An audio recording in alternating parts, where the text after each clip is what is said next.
Want to speak real English from your first lesson? Sign up for your free lifetime account at EnglishClass101.com. Come on. The first word of the first phrase is come on. Come on is a phrase that's used to encourage other people. Like, let's go to the party, come on. Or you can also use it with downward intonation as in come on when you feel upset about something. Someone has stopped in front of you on the middle of the street and you're trying to walk, but they just don't move. You can say come on, though don't say that out loud maybe because they might get upset with you. Come on over, baby. That's a good one. Yeah, come on over to my house, or come on over to the barbecue this weekend. It's going to be a good time. So you can use it as part of a separate phrase as well, not just by itself. Believe. The next word is believe. Believe is used, a verb, it's a verb, when you trust in something or that you feel that you know that something exists or something is possible or something is capable. Many people use it as in like, I believe in you, to show that they think that the other person or the other group of people is capable of doing something. Or people use it for their faith as well, like I believe in God or I don't believe in God. For something that you have your faith in, and another person or in religion, whatever that might be. Consistency. Consistency is a noun. The consistency of a liquid can be really thick or kind of thin. Or you can also use consistency to talk about something that's important that you need when you're studying a language, for example. Consistency. So consistency refers to doing the same thing the same way over and over and over again. Studying every day or making a habit out of studying, creating consistency in your study patterns will really help you in learning another language. Watch our videos every week. We're consistent. Friend. Friend, that's good. I'm glad that that was a word that was chosen from the Facebook thing.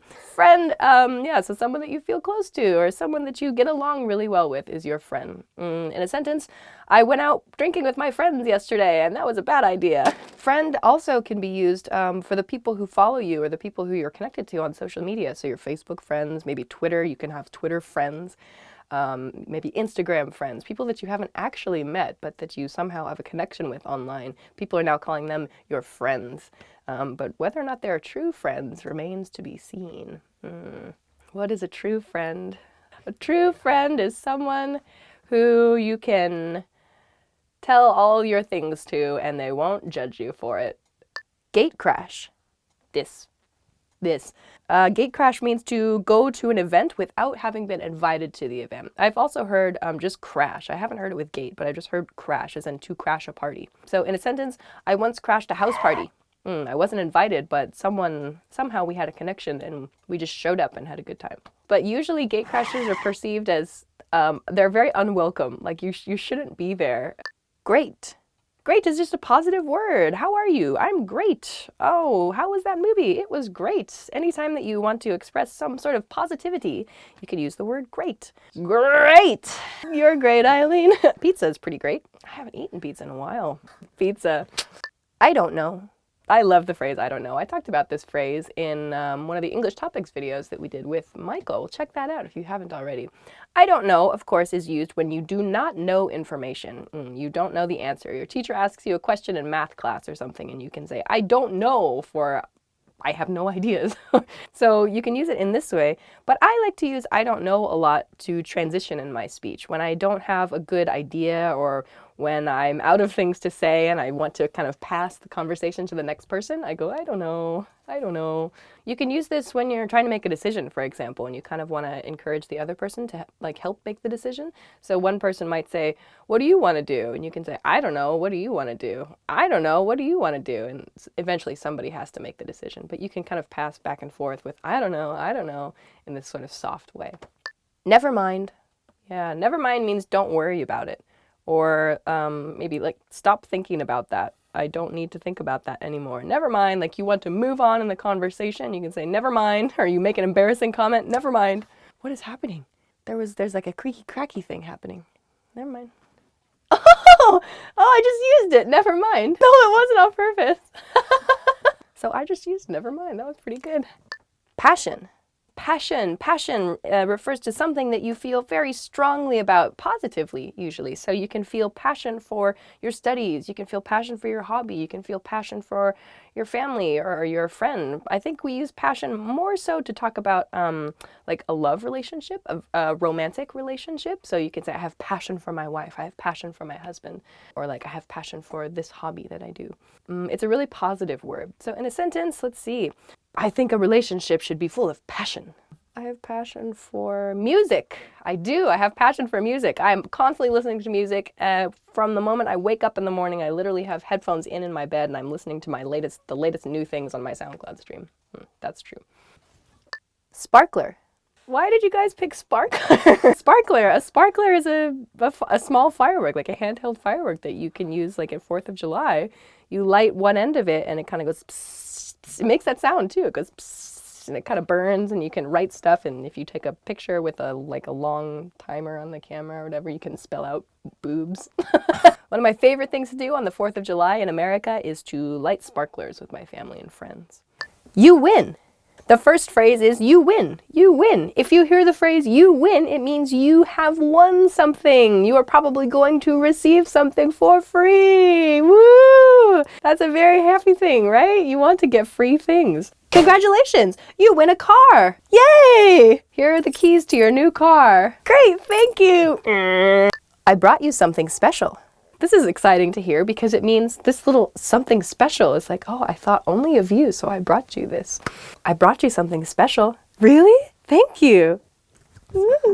I miss you.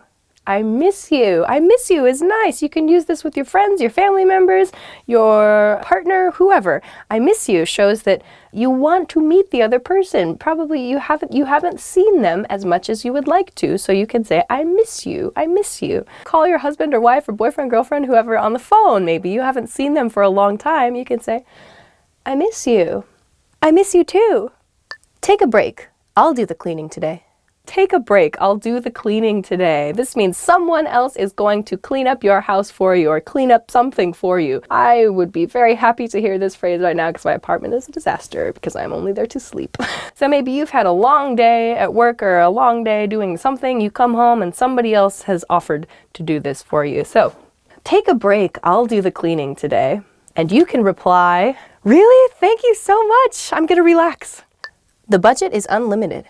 The next phrase that you always want to hear is the budget is unlimited. The budget is unlimited. This could be at work. This could be a budget, a personal budget maybe, but it just means there's no limit to the budget. You can spend as much money as you want. Woohoo! Very exciting. So let's see, in a business context, perhaps you have this new client who's going to give you a lot of money to build a new house or something. Maybe you're building houses. That's your project. Your boss comes to you. The budget for this project is unlimited. Really? Let's go crazy. Dun, dun, dun. There'll be a bonus at the end of the month. Yeah, this is a phrase that you probably are very excited to hear. It means you are going to receive extra money from your job at the end of the month. Woohoo! Very exciting, extra money. Maybe you'll hear this from your boss or your manager, or maybe your coworker at work, or maybe you see it in an email. There'll be a bonus at the end of the month. Really? I'm going to use mine to buy a new car. Really? I'm going to use mine to go out on a date. Really? I'm going to use mine to get a new fish. You did a great job. You did a great job. You did a great job is something you'll probably hear from, well, I don't know, you could hear this from pretty much anybody. Anytime you've done a good job, someone will congratulate you or tell you their opinion with this phrase. You did a great job. You finished a project at work and your boss says, you did a great job. Nice. Thank you so much. It was really fun. Or thank you. Just say thank you. You look great today. You look great today. The other person thinks that your physical appearance is nice today. Don't think about the today part, you know, just take the compliment. Be like, oh, really? Thank you so much. You look great today. Oh, thank you so much. I got a new haircut. Thank you so much. I got enough sleep. Yeah. You were right. You were right. This means that something that you said in the past was correct. And everybody likes to be correct, I think. I saw that movie that you recommended. You were right. It was really good. Oh, good. I'm glad you enjoyed it. Don't be like, I know, or yeah, I knew I was right. Don't do that. Just say, oh, good. I'm glad. You're an excellent cook. You're an excellent cook. This is a nice compliment, especially for someone who enjoys cooking. If you say, you're an excellent cook, it means you enjoyed their food. So let's see. At a dinner party, for example, you're an excellent cook. This food is delicious. Oh, thank you so much. I'm really glad you enjoyed it. Want to speak real English from your first lesson? Sign up for your free lifetime account at EnglishClass101.com.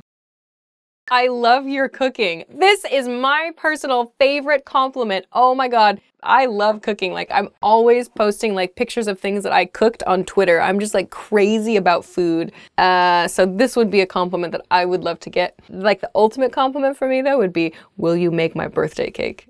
That would be such a compliment. Like, it's a question, but there's so much behind that. Will you make my birthday cake? I'd be like, oh, you would give that to me? So maybe after, you can use this after a meal, for example. I love your cooking. And the other person will be like, next is great job, great job. This is a compliment that you can use anytime. You can use it with your friend, not with your boss. Your boss might use it with you, an employee, a coworker or colleague, a pet even. Whatever, it's just a very small scale, a very easy to use compliment that means you think whatever has just happened is good. I use great job all the time. I use great job and I use good job. Sometimes when I make a mistake or something funny happens and I'm alone at my house and I want to make fun of myself, I'll be like, yeah, great job, Alicia. But if I'm trying to be positive about a failure or laugh at myself a bit. But in general, it's just a good, easy compliment to give someone. Great job. You have a way with words. You have a way with words. This can be speaking. This can be writing. It means you think that the other person is a good communicator, or maybe even more so than just a good communicator. You think that the way they speak or the way that they write is particularly good. So that could mean funny, it could mean romantic, it could mean dramatic. Something about the way they speak or the way that they write, you really enjoy that. You can say, you have a way with words. It's quite a nice compliment. I think it's kind of like a, bit smart. It's a bit of a smart thing. You have a way with words. Or you can say you're good with words. You're really good with words. Yeah. All right, next one. You look gorgeous. You look gorgeous. Very nice compliment to give. Just be very careful with the way that you say this. For an everyday compliment, I tend not to say you look nice or you look gorgeous today or something like that, because the underlying comment there is, on the other days, that person doesn't look nice. So if I want to compliment someone's appearance, I try to pick a specific thing.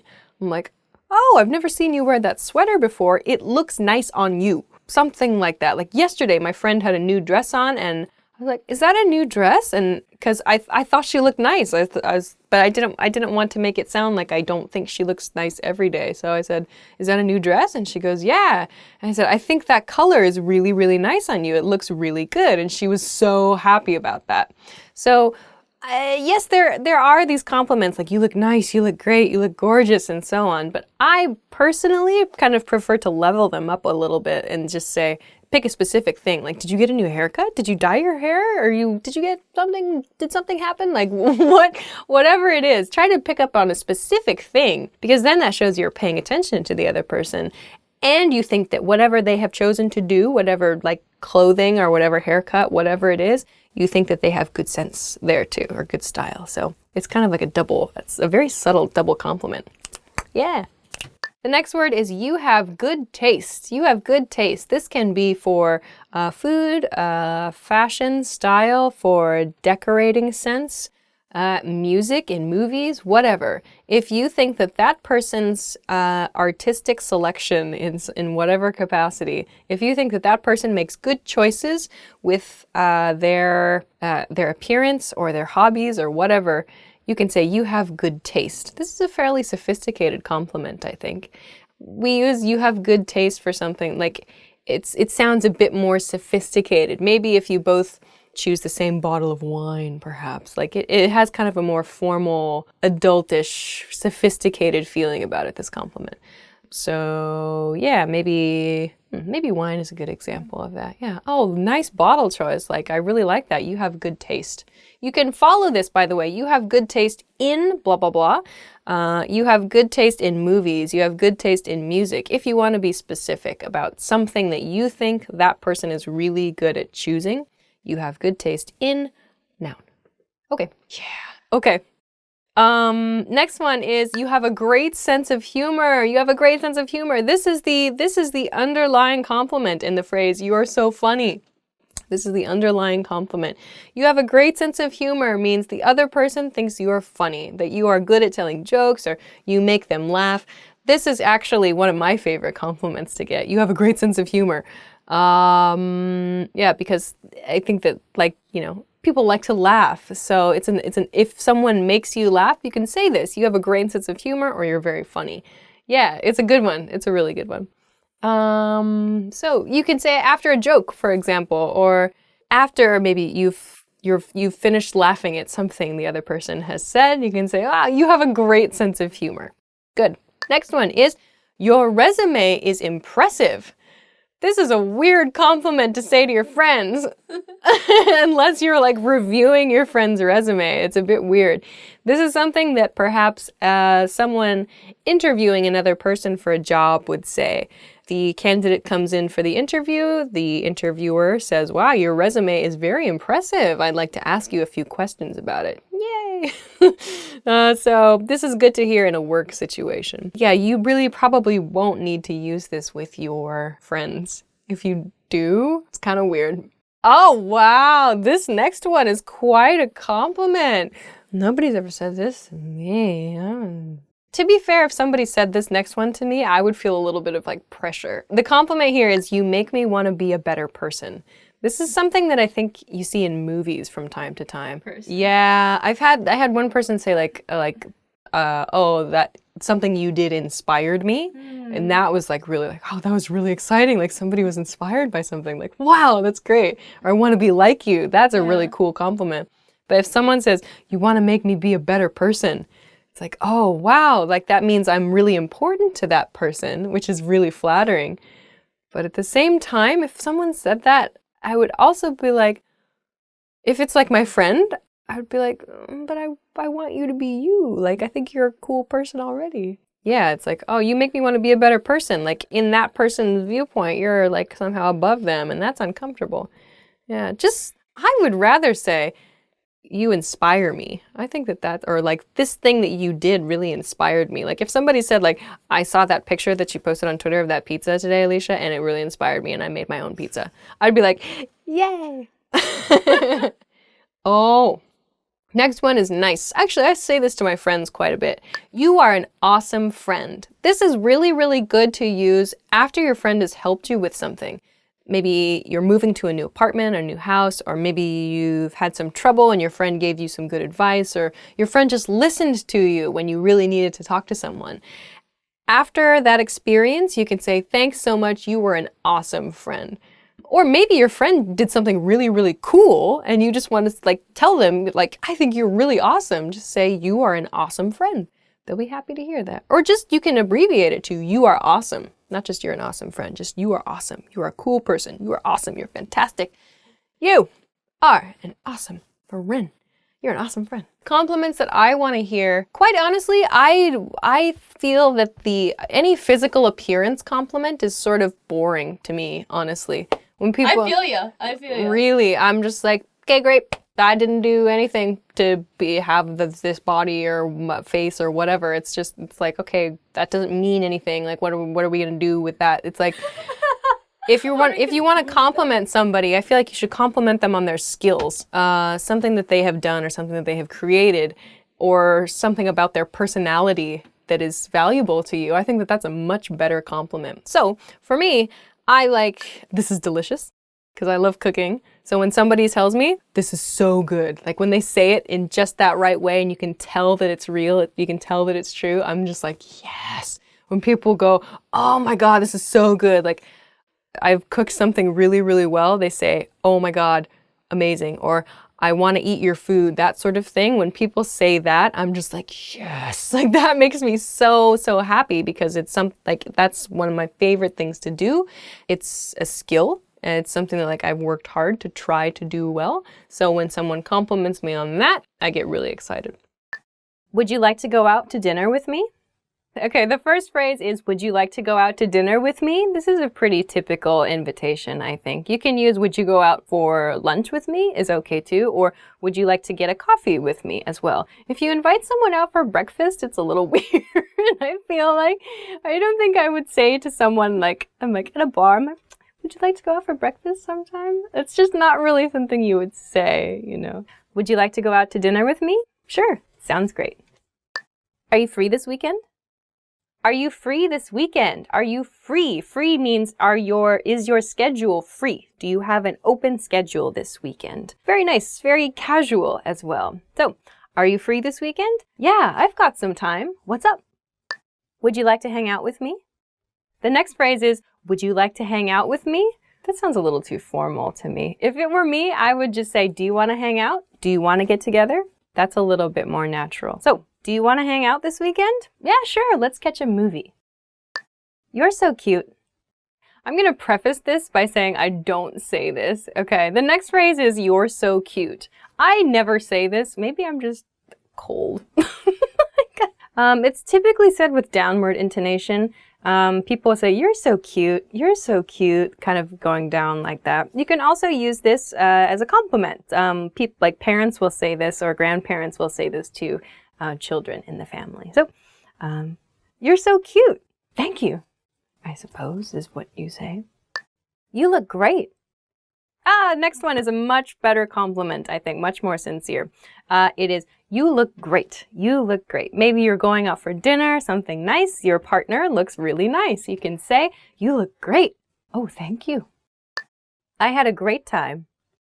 The next one is, I had a great time. I had a great time. So this is an expression you use after your date. You go out for dinner, you spend some time together, and you have fun. You can say, I had a great time. So the interaction might be, thanks so much for tonight. I had a great time. Me too. Let's get together again soon. I'll call you. Next expression is, I'll call you. I'll call you. So again, probably used after the date to show how you want to keep in touch later. So one person might say, I'll call you. Sounds good. I'll drive you home. The next one, again used at the end of the date, after the date has finished, I'll drive you home. So maybe you live someplace where cars are the normal, or you drive for your dates. So you can say, I'll drive you home, meaning I'll take you home in my car. So in the situation, maybe I'll drive you home. Okay, thanks very much. I don't know why I keep looking up. My date is very tall, like super tall, like 8 feet. Okay. Can I see you again? Okay, the next expression, again, after the date, or maybe even like the day or two after the date, you can say, can I see you again? Or I want to see you again, or let's get together again, meaning you had a nice time, you want to see that person again. So you can say, can I see you again? Sure, that would be great. Shall we go somewhere else? The next one, okay, so maybe you've gone for dinner, for example, with someone, and you want to suggest a different location, like let's go for a drink after dinner. You can say, should we go somewhere else? This says, shall we go somewhere else? I would say, do you want to go somewhere else? In this situation, I say, shall we go somewhere else? I don't think so. I'm kind of tired. Oh. Oh no. Want to speed up your language learning? Take your very first lesson with us. You'll start speaking in minutes and master real conversations. Sign up for your free lifetime account. Just click the link in the description.